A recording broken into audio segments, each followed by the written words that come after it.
자, 오늘 내가 좀 강조하고 싶은 얘기는 이거야. 그래도 한 사람은 있더라. 정말 신기하게도 누가 일부러 남겨둔 것처럼 그래도 한 사람은 있더라고. 그날도 그랬어. 2020년 4월 16일 첫 번째 한 사람, 그의 예명은 로이킴. 미국에서 회계학을 전공하고 국내 나노물질 국제연구 선임 연구원이기도 했던 그는 그 데이터를 끈기 있게 살펴나갔어.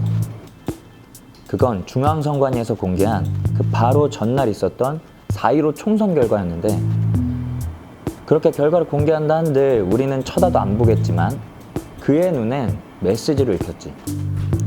로이킴은 그 메시지를 읽으며 생각했어. 총선은 사전투표가 4월 10일, 11일 이틀간 있었고 본투표는 15일이었는데 이 그래프 보니까 좀 특이한데? 이상한데? 당시 180석을 차지한 더불어민주당 득표율을 보니까 당일 투표 때보다 사전 투표에서 일정하게 10% 이상 더 득표한 거야. 253개 지역구에서 최다. 그 253개 지역구에서 모조리 10% 이상을 얻었던 거지. 이건 분명 이상하다, 자연스럽지 않다. 그 친구한테는 그게 보였나 봐. 그는 이 자연스럽지 않은 그래프에 비중값이라는 개념을 적용해. 그게 신의 한 수였지. 비중값? 그게 왜 신의 한 수예요? 왜냐면 만약 비중값 개념을 적용 안 하고 일반적으로 풀게 되면 그 지문은 나타나지 않았을 테니까. 지문? 자, 그 얘기는 천천히 하기로 하고 먼저 우리가 로이킴의 생각을 좀 따라가 볼까? 아, 이게 아까 그 그래프예요? 21대 총선. 근데 어떤 부분이 이상하다는 거예요? 이건 4.15 총선에서 더불어민주당의 사전 득표율과 당일 득표율의 비중 그래프야. 근데 말도 안 되게 딱 한 지점에서 겹친단 말이야. 보니까 여기가 더불어민주당이 당일 득표율 50%를 얻는 자리야. 50% 이상이니까 여기는 무조건 당선되는 지역들인 거지. 그리고 이쪽은 완전 반대지. 자, 이게 무슨 말이냐? 평소 민주당의 지지율이 낮았던 선거구들이 이상하게 4.15 총선 때는 사전투표에서 다 민주당을 찍고, 당선이 확실한 선거구들은 다들 당일 투표 때 가서 민주당을 뽑았다는 얘기야. 이상하지? 절대 있을 수가 없는 그래프야. 그래요? 아 근데 이거 몰릴 수도 있잖아요. 그럼 어떻게 돼야 정상인데요? 자, 다음 거 보자. 이건 2016년 20대 총선 때 더불어민주당이 얻은 각 지역구 비중값이야. 2016년 총선에서는 사전이나 당일이나 민주당을 투표한 비중이 거의 같지. 교점이 여러 개잖아. 이게 정상이라는 거야. 근데 4.15 총선 때는 사전 투표한 사람들은 거의 다 민주당을 찍었다는 얘기야. 그것도 지지율 낮은 데서.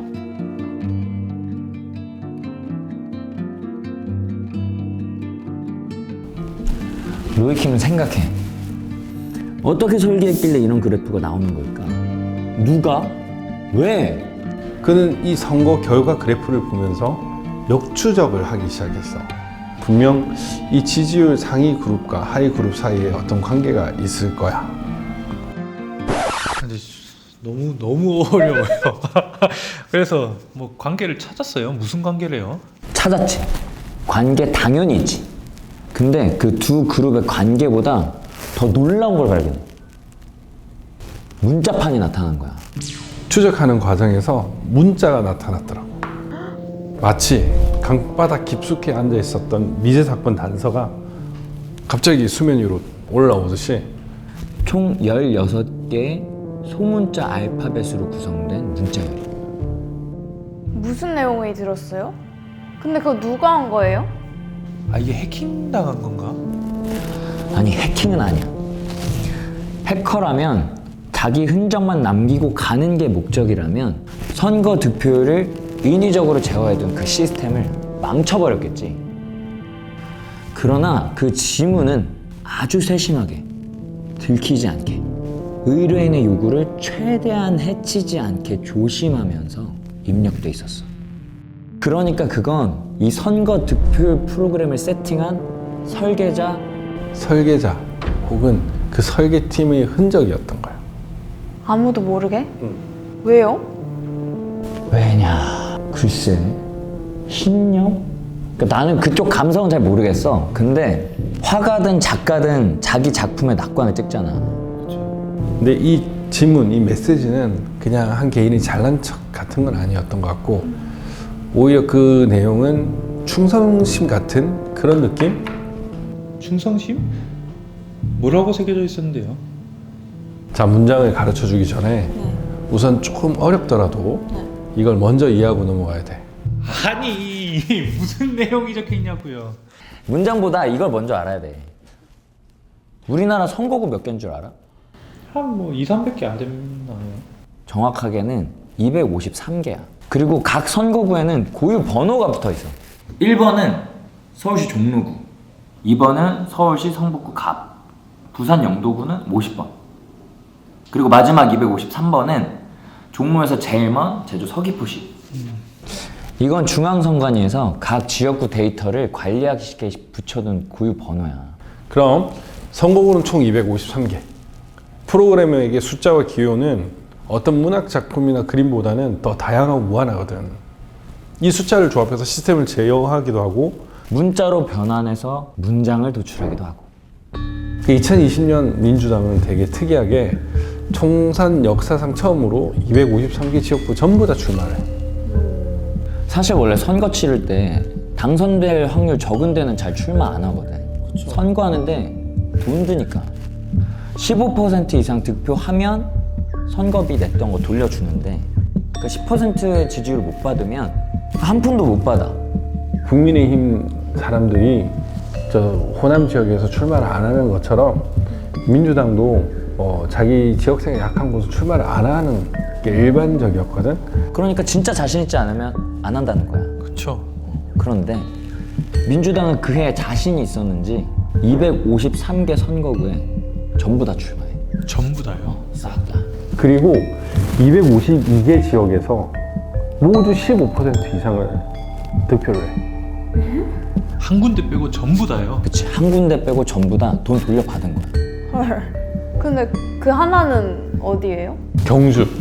근데 거기도 되게 웃긴 게 딱 395표 부족했어. 그래서 선거비의 절반은 받았거든. 그러니까 선거 비용에 2억이 들었다고 치면 한 표에 25만 원 꼴인 거야. 선거는 사전 투표 이틀과 당일 투표 하루로 진행이 됐고 어느 지역은 민주당 지지율이 높고 어느 지역은 민주당 지지율이 낮았겠지. 어디는 사전 투표율이 높고 어디는 당일 투표율이 더 높을 거야. 설계자는 이런 빅데이터를 철저히 분석해서 253개 선거구를 설계해.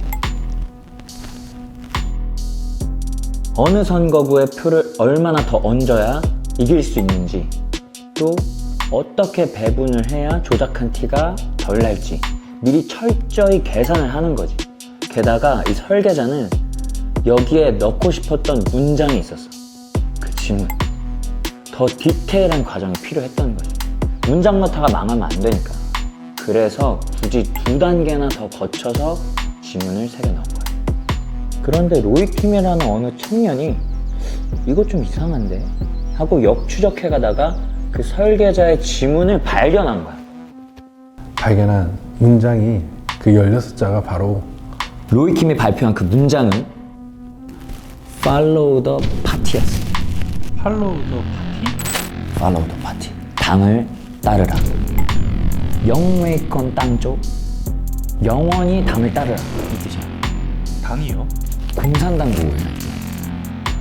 아.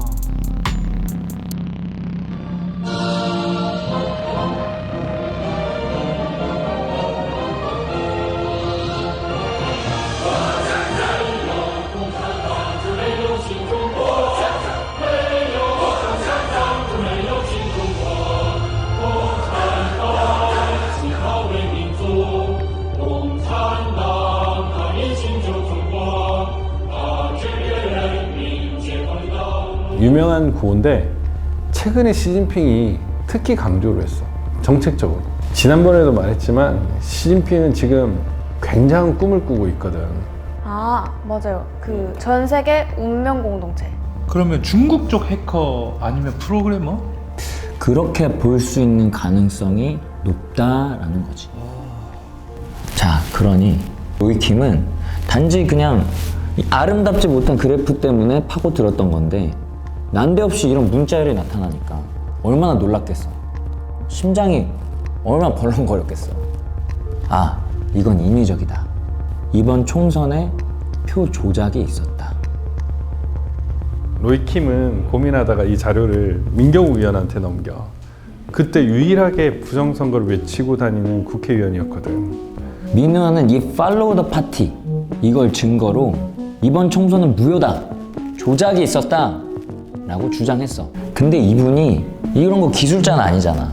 그러니까 설명을 이렇게 막 클리어하게 명확하게 해주질 못하신 거야.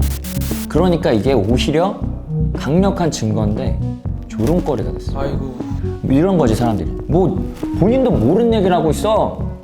그래서 그 설명을 잘 해줄 만한 분하고 같이 로이킴한테 가서 설명을 들었어. 근데 왜요? 그 자리에서 이 로이킴이 팔로우 더 파티라는 문자를 도출해 내려고 알파벳 2개의 예외 적용을 했다는 걸 알게 된 거야. 예외 적용이요?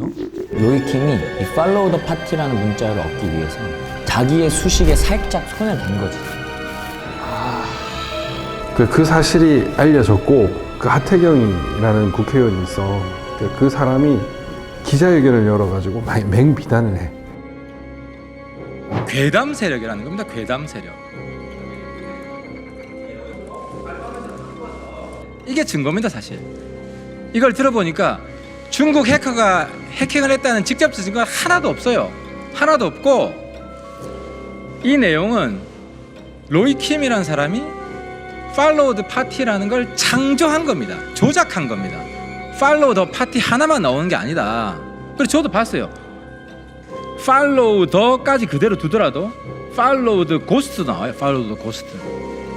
민경욱 측이 팔로우 더 파티 하나밖에 없다. 여기서 나올 수 있는 문장은. 그래서 아무 심어놓은 거라는 게 반박되는 증거인 거예요. 또 하나의 증거. 팔로우 더 고스트, 유령을 따른다. 지금 헛것을 보고 있는 거죠. 중국 해커 개입의 팔로우 더 파티는 국제 사기극이라는 겁니다. 국제 사기극. 우리 입장에서는 국제 망신이고. 이준석도 뭐 달나라 얘기하냐 뭐라 그러고 뭐 유튜버들도 앞장서가지고 막 컨텐츠 만들어서 난리치고. 그리고 MBC PD 수첩에서 이 사건을 아주 우스꽝스럽게 다뤄서 내보냈어. 결국 부정선거라는 주장 자체가 사기고 거짓인 걸로 이렇게 조롱거리 된 거야. 게임 오버지. 저도 그때 얼핏 봤던 기억이 나요. 뭐? 선거 득표율이 다 조작된 거였다고? 이랬는데 언론에서 아 이게 조작이다 이렇게 딱 말이 나오니까 그때 좀 많이 김이 샜던 것 같아요. 증거를 발견했던 그 사람이 조작했다니까. 아 뭐야, 쪽팔려. 그래서 그 이후에 부정선거다 그리고 막 행진하고 그 시위하고 이런 거 보면 좀 선거 조작, 개표기 조작 이런 거 나오면 저도 그때부터 안 믿었어요. 아, 또 시작이구나.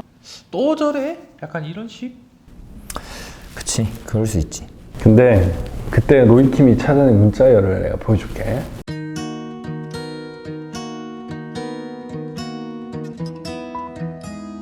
아 진짜 팔로우 더 파티가 아니네요. 여기랑 여기 두 칸이 비었어요. 두 칸이 비긴 했지만 이게 문장이 되려면은 당연히 L과 T가 들어가야 된다고 생각했어. 그래서 지금 어떤 문제가 있어서인지 완전히 도출이 되지는 않았지만 일단 그렇게 가설을 정해도 틀리지는 않았을 거다. 로이킴은 처음에 이걸 발견할 때 이게 공산당 구호인지도 몰랐다는 거야. 용인 건당 조우. 민경욱 의원이랑 얘기하다가 이게 공산당 구인 걸 안 거야. 그러니까 깜짝 놀랐지, 오히려. 근데 이걸 가지고 무슨 로이킴이 이걸 일부러 공산당고로 몰아가려고 조작했네 어쩌네 하니까 실제로 당황스러운 건 로이킴인 거지. 아, 그래서 빈칸에 임의로 L이랑 T를 넣은 거예요? 넣은 건 아니고 이 넷째 열, 그러니까 여덟째 열에서 L과 T가 도출될 수 있도록 예외 수식을 적용을 했던 거지. 아, 이해가 되기도 하는데 뭐랄까 좀 실망스러운 게 조금은 있는 것 같아요. 좀 다 완벽하게 다 밝혀내고 좀 이거를 발표했으면은. 맞아. 그랬으면 좋았는데 근데 이건 사실 어떤 프로그램이 어떻게 수식화됐는지 밝혀내는 과정이지 X값은 얼마 이렇게 정답을 찾아내는 과정은 아니니까. 무슨 말이냐면은 프로그램을 역추적하다가 16개의 문자열을 찾아냈어. 그 중에 빈칸까지 14개를 발견한 거란 말이야. 근데 나머지 두 문자를 유추하여 문자열을 도출했다. 여기까지도 충분히 유의미한 과정이거든. 사실 문자열이 이렇게 눈에 나타나는 것만으로도 되게 신기한 일이야. 자, 기운을 내자. 아까 내가 시작할 때 한 말 기억나? 한 사람은 있더라. 맞아. 한 사람. 정말 예외 없이 언제나 한 사람은 있다. 정의는 그렇게 하늘 외면을 받지 않는다. 뭐예요? 아직 끝난 게 아니었어요? 아니야. 끝이 아니야. 그 뒷이야기가 더 있어. 로이킴이 사실 누군지는 잘 몰랐어요. 그래서 그 사람이 그럴 이유가 뭐가 있나, 뭐가 아쉬워서 그렇게 생각했죠. 어디서 착오가 있었겠지 그랬죠. 근데 그때 마침 제가 그 수주하려고 했던 계약 하나가 갑자기 취소가 되면서 시간이 남게 됐죠. 그래서 로이킴의 로직을 찬찬히 따라가 봤어요. 그랬더니 70%는 맞는 거예요. 비중값을 적용한 것도 탁월했고 아주 머리가 비상한 친구였어요. 근데 30%는 분명 이제 오류가 있어요. 이럴 때 저와 같이 그 실제로 이제 설계를 하고 시스템을 개발해 본 전문가는 딱 알죠. 아, 이건 설계자가 처음에 계획했던 대로 실행이 안 된 거다. 뭔가 돌발 상황이 생긴 거다. 바로 아는 거죠. 자, 돌발 상황.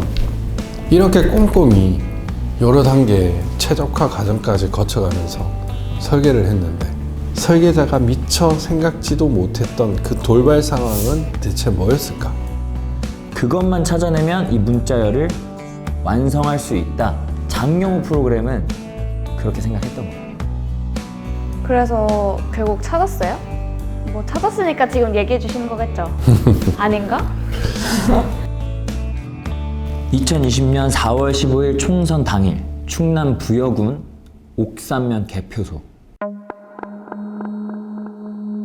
사전선거 투표용지 415장을 지금 막 전자개표기로 개표를 끝낸 참이었어. 결과는 1번 후보 180표, 2번 후보 80표. 역시나 1번 후보의 승리였지. 그런데 이때 현장에서 지켜보던 참관인들이 항의를 해. 이상해요. 앞만 봐도 이거 100표씩 차이가 나. 그 투표지 좀 같이 좀 봅시다. 그 기계가 너무 빨라가지고 순식간에 지나가니까 잘 못 보서. 개표 참관인들이 거센 항의를 하니까 선관위 직원들은 할 수 없이 개표한 투표지를 확인시켜줘. 근데 얼핏 봐도 2번 후보를 찍은 투표지가 굉장히 많이 1번 쪽으로 가 있는 거야. 이게 뭐예요? 재고표에 이렇게 한 거야. 그래가지고 결국 다시 재개표를 하기 시작했어. 아, 그럼 수개표로요? 아니, 다시 자동 개표기로. 엥? 그러면 결과도 똑같지 않나? 그치, 똑같을 것 같지? 그쵸. 근데 여기 신의 한 수가 있었어. 선관위 직원이 그때 그 투개표기를 껐다 켜. 개표기에 전원이 들어오고 재개표를 했어.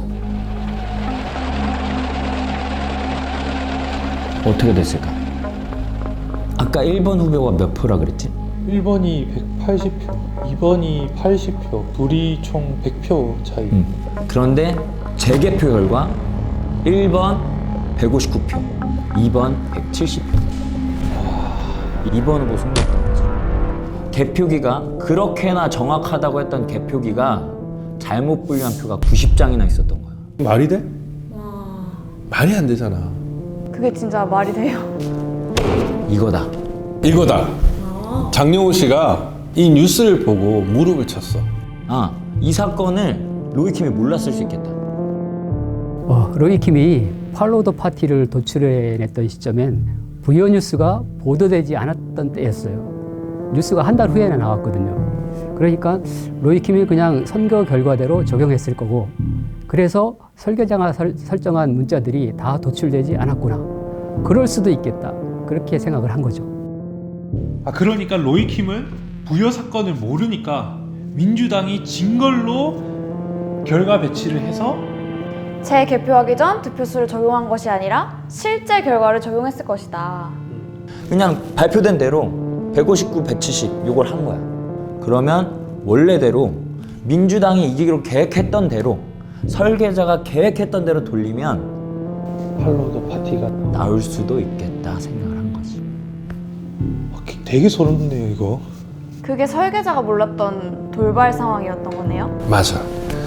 거기 말고도 부여의 다른 개표소에서도 참관인들 항의로 몇십 장씩 결과가 바뀌었거든.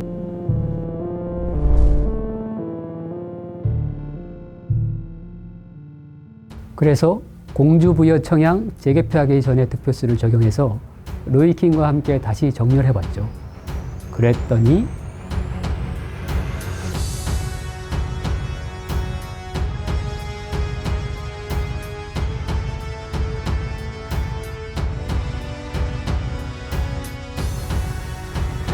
와, 소름!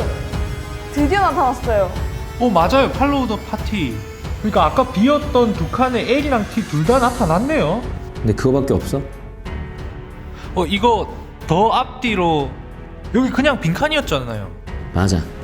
L과 T뿐만 아니라 로이킴이 그냥 빈칸 스페이스로 계산했던 자리까지 언더바가 나타난 거야. 그리고 두 번째 L 자리는 울산 동구였는데 당선은 미래통합당이 됐어. 근데 생각지도 못했던 민중당이 사전투표에서 34%나 차지한 거야. 근데 이걸 놓친 거지. 그래서 적용에 오차가 생겼던 거야.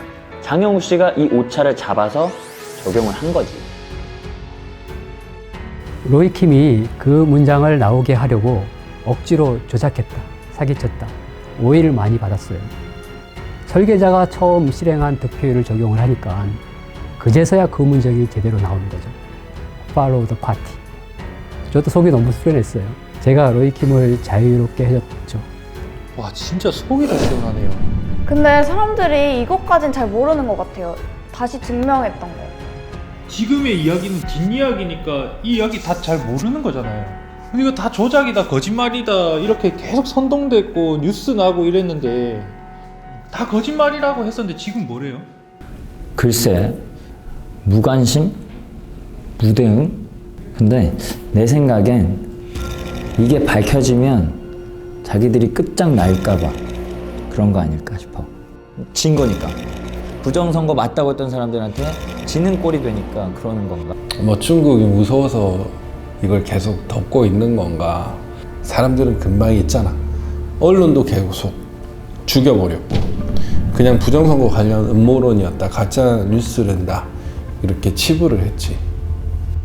근데 좀 많이 억울할 것 같아요, 이것 좀.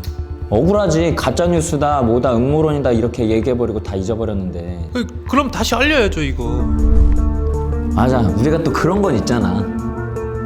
잘못된 거 있으면 밝혀야겠다는 의지, 의분, 근성 이런 거 있잖아. 이게 또 대한민국의 저력이. 인코스가 막히면 그렇지. 아웃코스로 끌고 간다. 분노하라. 창조적으로. 근데 진짜 얘기하셨던 것처럼 딱 어떤 때에 맞게 한 사람이 나타나는 것 같아요. 그 부여 사건이 보도된 신문 있잖아. 그것도 그 많은 매체 중에 딱 한 군데서 보도했어. 그분도 딱 그 한 사람이신 거네요? 그치. 압박 중에서도 쓴 거지. 꼭 한 사람이 있었고 그 타이밍이 또 있었던 거야. 많으면 좋겠지만 한 사람, 또 그 순간 용기 있는 한 사람이 있으면 악을 밝힐 수가 있고 악을 무찌를 수가 있다고 생각해.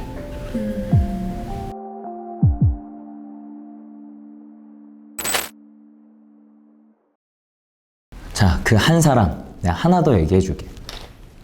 평생에 한번 경험을 한번 해보자. 적극적으로 참여를 하게 된 거죠.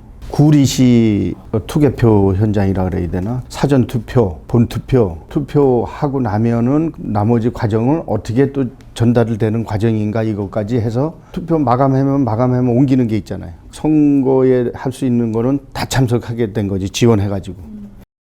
뭐 거기에 좀 의혹이나 의심이 가는 거는 자기네한테 신고해달라는 거 아니겠어요? 그게 저희 담당이잖아요. 그러니까 외부 침입 못하게끔 이렇게 해서 굉장히 철저한지 알고 그게 잘하는구나 이렇게 생각을 했던 거죠. 그런데 공직선거법 181조 9항 개표 참관인은 어떤 상황에도 사진 촬영, 전화, 기타 어떤 통신기기를 활용해서라도 이상한 것이 있으면 증거를 확보하여 외부에 알리라고 돼 있어.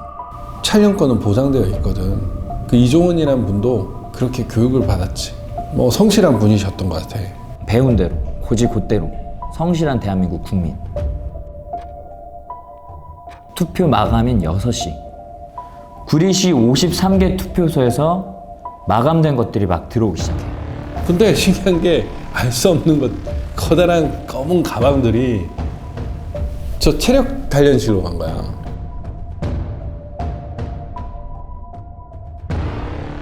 이상이 있다고 얘기를 하는 거예요. 저게 왜 절로 들어갑니까? 그때부터 이제 좀 사진도 찍고 그랬죠. 이제 뭐 이상 있는 건지 없는 건지 모르는 거니까.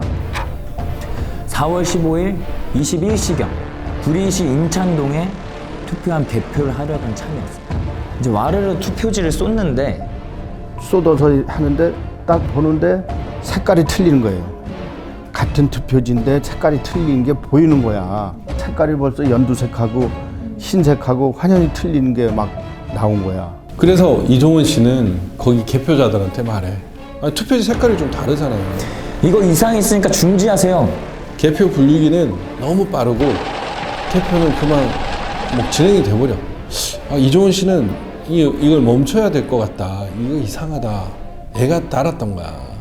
그래서 그때 이제 이건 이상이 있구나 그래가지고 경찰한테 신고를 하게 됩니다. 나가서 이거 이상이 있으니까 이거 좀 신고해가지고 이거 발견해가지고 이거 좀 중지 좀 시켜달라. 경찰한테 얘기를 했는데 경찰이 들어오고 나면서 좀 시끄러워지니까 선관위에서 직원이 이제 거기에 웅성웅성하니까 이제 오게 되죠. 그 경찰한테 당신 뭔데 여기 들어왔느냐 그러면서 내쫓아요. 그러니까 아무 소리 못하고 경찰이 나가게 돼요. 당신이 여기 왜 들어왔느냐 이러면서 소리 질러요. 그러니까 선관위가 왜 그 경찰을 내보내니까 이상이 있는 건데 이래가지고 제가 선관위 직원한테도 또 항의를 해요. 그러면서 제가 혼동이 오는 거예요. 그럼 이걸 어디다 이걸 어떻게 신고를 해야 되는가? 이종원 씨는 헷갈렸어. 그렇게 교육을 해놓고 교육한 대로 하는데 아무도 반응을 안 하니까.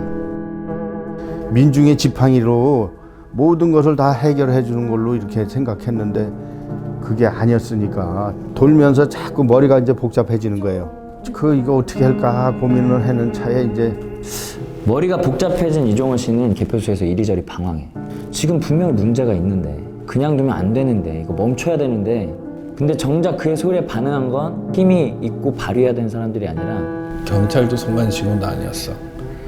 참관인으로 참관을 했던 일반 시민들이 이것도 이상해요. 이리 와봐요. 이것도 이상해. 여기저기서 참관인들이 이종원 씨한테 알려주는 거야. 뭐 저것도 이상이 있습니다. 딱 뭐 여자분들도 그렇고 남자들도 막 여러 군데서 이제 제가 이제 의협심이 있는 건 사람으로 알고 막 제공을 해줘요. 저한테 다가와서. 그러면서 이제 한 남자분이 똘똘 말았던 거를 이제 저보고 져주는 거예요. 이것도 이상이 있습니다. 이래가지고 져준 거를 제가 그때는 주머니에 이렇게 그냥 뭔지 모르니까 딱 져주니까 이게 뭐 이상이 있는가 보다 이래가지고 그냥 그때 주머니에 넣고 그냥 있었어요. 이게 뭔가 그렇게 제가 뭐 그 난리치고 뭐 이랬으니까 저한테 이렇게 주는 거를 벌써 이렇게 떳떳하게 주는 거와 좀 감춰서 주는 거하고는 벌써 의미가 틀리잖아요. 그래서 주머니에 이제 이렇게 넣고 있다가 몸도 마음도 지친 이종원 씨가 로비에서 커피를 한 잔 마시고 화장실에 가서 그걸 꺼내봐. 펼쳐봤더니 투표 용지인 거예요. 개표가 안 돼 있는. 안 찍힌. 요거는 확실한 증거구나 하고 새벽 2시쯤 이종원 씨는 귀가를 해. 참관인들 귀가 시간 자유였거든. 근데 주머니에 그 투표지가 들어있으니까 불안하기도 했지만 한편으로는 설렜대. 희망이 생겼다는 거야. 희망이요? 내일 새벽에 이제 날이 밝으면 빨리 이것을 이제 부정선거라는 걸 밝혀야 되겠다 해가지고 희망을 가지고 이거는 증거도 있겠다. 내가 목격한 것도 있겠다. 또 사진 촬영한 것도 있겠다. 그래서 강태공이 이제 낚시에다가 월척을 낚은 기분으로 뭔가 해냈다. 나는 자신감에 이제 넘쳐가지고 막 여기저기 막 퍼날릅니다. 막 부정선거를 내 잡았으니 이걸 좀 확인해 주세요. 자신 있게 막 보내고 막 만나줄 거를 막 얘기하는데 다음 날부터 이종원 씨는 엄청 바빴어. 증거를 확보한 사진들 이리저리 알리고 문자 보내고 집들로 막 찾아가고. 빨리 투표한 보전 신청을 해라. 교육 받은 대로 알리는 거지. 이게 부정선거니까 당연히 재검표를 해야 될 거 아니야. 만약 재검표하게 되면 이종원 씨는 내 사비를 털어서라도 하겠다. 기뻤던 거야. 이분은 부정을 잡았다. 오호라 도둑놈 이놈 잡았다.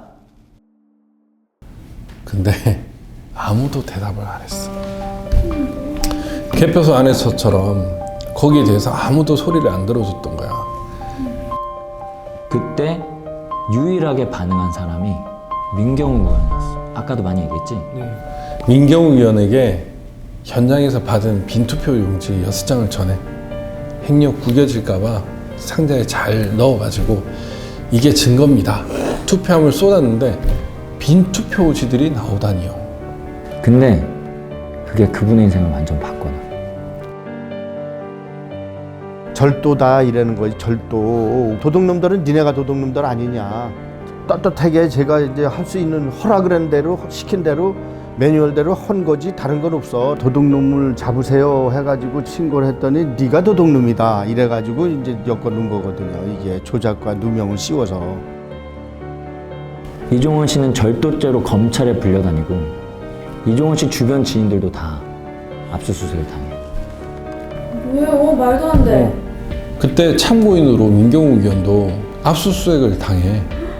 심지어는 변호인도 압수수색을 하려고 하는 거야. 대한변협에서 이거는 과잉 수사다. 무엇 때문에 이러는지 모르겠다. 그래가지고 경고도 했어. 그 당시 정말 심각한 상황이었던 거야. 이건 아닌 것 같다. 이거는 제가 이거 구리 선관위에서 이거는 제가 가지고 나와서 민경욱 의원께 전달한 겁니다 하고 만천하에 하늘도 알고 땅도 알게끔 이렇게 기자회견까지 했는데도 선배 한 사람하고 또 그 시민단체 대표 또 이제 종교 지도자 목사님도 계세요. 그런 분들한테 압수수색을 해요. 그래가지고 자주 만났다는 이유로 공범관계가 아닌가 해가지고 이 사람들 멀쩡한 사람들 대결 새벽 7시에 가서 11시 그러니까 23시까지 달달 볶으면서 그 압수수색을 하는 거예요. 제가 이제 평생에 이제 그분들한테 이제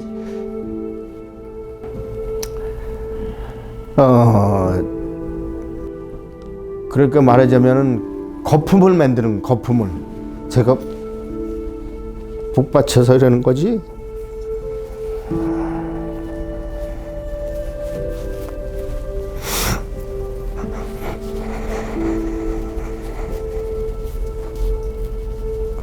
그렇게 난리를 치고 호두가 떨고 그래서 하여튼 수사 자료가 제에 대한 게 10만 페이지랍니다. 10만 페이지. 10만 페이지? 예, 10만 페이지. 10만 페이지를 거품을 만들어요. 그게 그렇게 할 필요가 없잖아요. 간단하지 않습니까? 어떻게 하든지 민경욱 의원하고 또 제 주변하고 사전에 모의가 있어서 계획적으로 사회를 혼란시키고 야기시켰다는 이런 명분을 만들려고. 이종원 씨는 그 당시 변호사와 상담을 했어. 가서 당당히 조사를 받으세요. 3시간만 고생하면 될 겁니다. 그렇게 변호사가 상담을 해줬대. 이게 뭐 죄가 됩니까? 어려운 일을 한 건데 사실 공익죄 보였거든. 그래서 변호사 말만 믿고 가벼운 마음으로 갔는데 그렇게 가볍게 갔는데 18개월을 선고받아. 실형 18개월. 그때부터 바로 독방 8개월. 서신 연락 같은 것도 할 수가 없었어. 정치범으로 잡혀서 들어간 거라서 유시찰이었거든. 아무것도 못했어. 그건 아니죠. 어디 뭐 몰래 들어가서 훔쳐온 것도 아니고. 부정선거에 대한 증거물 확보 때문에 가지고 나온 거잖아요. 검사를 받으면서 죄목이 점점 더해져. 분명 개표 현장에서 누가 이종원 씨한테 은밀하게 투표지를 줬잖아. 그렇죠. 근데 그 정체불명의 가방대 집어넣었던 그 체력 단련식 기억해? 네네. 그 이종원 씨가 거기에 몰래 들어가서 가방을 열고 그 안에 봉지를 뜯고 거기서 6장을 절취를 했다고. 에? 그렇게 공소사실이 적은 거야. 그거 아니잖아요. 그래. 근데 가방에서 이종원 씨 DNA까지 검출이 됐다는 거지. DNA? 제가 이제 그 조사 받을 때 구강 채취 옹해느냐 해서 하라고 그래갖고 구강 채취를 했어요. 얼마든지 하라고. 침에서 나오는 DNA와 또 땀이 흘려서 손에서 나왔으면 손에서 나오는 DNA가 번호가 틀리다는 거예요. 그런데 검찰에서 주장하는 것은 저 입엔 구강 채취했다는 DNA와 손에서 이 봉투 찢었을 때에 나왔던 DNA가 같다는 거야. 그러면은 니네가 그거 묻혔네. 내 거 갖다가 거기다 발라가지고 이거 크게 시키려고 조작을 했네. 저는 이렇게 항변할 수밖에 없어요. 또 저 실물이 지금 보관돼 있으니까 만천하에 드러나고 불에 탔대 또 그게. 예예. 그 봉투만. 그 정말 그 봉투가 불에 탄 것도 되게 재밌는 게 봉투가 어디서 불이 탔냐면 대검의 포렌식 센터에서 불이 탄 거야. 대검찰청에 화재 사고가 난 거라. 그래서 잠깐 불이 났다가 꺼졌는데 그 봉투만 불에 탄 거야. 그 봉투만 불에 탔다고요? DNA가 검출됐는데? 말이 돼 이게? 아 진짜 너무 답답해요. 그러면 그분은 어떻게 됐어요? 얼마 전에 1년 6개월 다 채우시고 출소하셨어요. 그 선거 투개표 참관인 경험상을 질환했다가 또 교육받은 대로 또 성실하고 진실을 밝히려고 최선을 다한 죄로 전과자가 됐고 구속을 됐던 거야. 와. 명예회복을 하고 싶은 거죠. 그런 게 억울한 거죠. 제가. 그 안에서 고통은 말도 못하죠.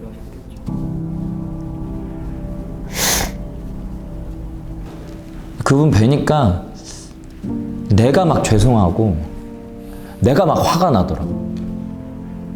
이게 말이 되나 싶고. 그래서 어르신 찾아가서 여쭤봤어. 어르신 출소하셨는데 또 선거네요. 마음이 좀 어떠세요? 근데 의뢰가 왔대. 투개표 참관인으로 와달라고. 아니 그 일 당하시고도 또 그걸 의뢰가 들어왔어요? 진짜 두 번 다시 그렇게 하고 싶지 않을 것 같아요.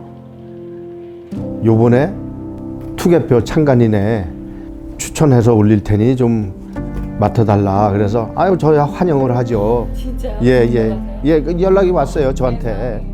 그 구리시에서. 그래서 그 얼마든지 제가 하겠습니다. 이래가지고 지금 그런 거는 두렵진 않아요. 그건 두렵지 않고 어려운 일을 했다 해가지고 전 자부하고 내 앞에서 부정선거가 사실은 아니었었다 하는 거는 함부로 얘기하지 말라라고 해서 제가 그 이준석 대표한테도 함부로 부정선거가 없다라고는 까불지 말아라. 내가 산 증인이 나하고 1대1로 토론을 하자. 감옥에서도 편지 보내준 그런 내용도 다 있습니다. 그러니까 지금 나와 보니까 뭐 하태경이가 뭐 부정선거는 없었더라고 얘기했다고 했는데 부정선거 아니라는 거 함부로 얘기하지 말아라. 얼마든지 얘기해 줄 수 있는 사업하고 이걸 모를 때는 저 사람들이 이거 할 일이 없나 뭐 왜 저렇게 아스팔트 위에서 저런 짓을 하고 떠들고 있나 이랬는데 보니까 이 사람들이 괜히 나와가지고 이거 떠들고 이렇게 하는 게 고생하는 게 아니더라 해서 이제 나도 이제 좀 목소리 좀 내야 되겠다 싶은 거예요. 지인 중에 북한 인권 관련 일을 하는 분이 있는데 시중신 그 시진핑 아버지 이 사람이랑 여러 번 만났다라는 거야. 근데 그 양반이 그랬다는 거지. 우리는 김정일을 별로 지지하지 않는다. 하지만 한국 때문에. 근데 한국 때문에, 중국에 바로 붙어서 자유민주주의로 치고 올라오는 한국 때문에 북한은 싫지만 연대를 한다는 거야. 민주주의가 위협적이어서. 기억해. 지금 흑인들이 그 선거권 한 장, 그 투표지 한 장을 얻기 위해서 얼마나 많은 전쟁을 치르고 피를 흘렸는지, 지금도 얼마나 많은 나라들이 그 선거권 때문에 피를 흘리고 있는지. 국민이면, 자유민주주의 국가 국민이면 누구나 갖게 되는 그 한 표, 그 한 표 지켜내는 게 이렇게 어려운 일이야. 그리고 이렇게 강한 일이야. 공산당이 위협으로 느끼는 거야.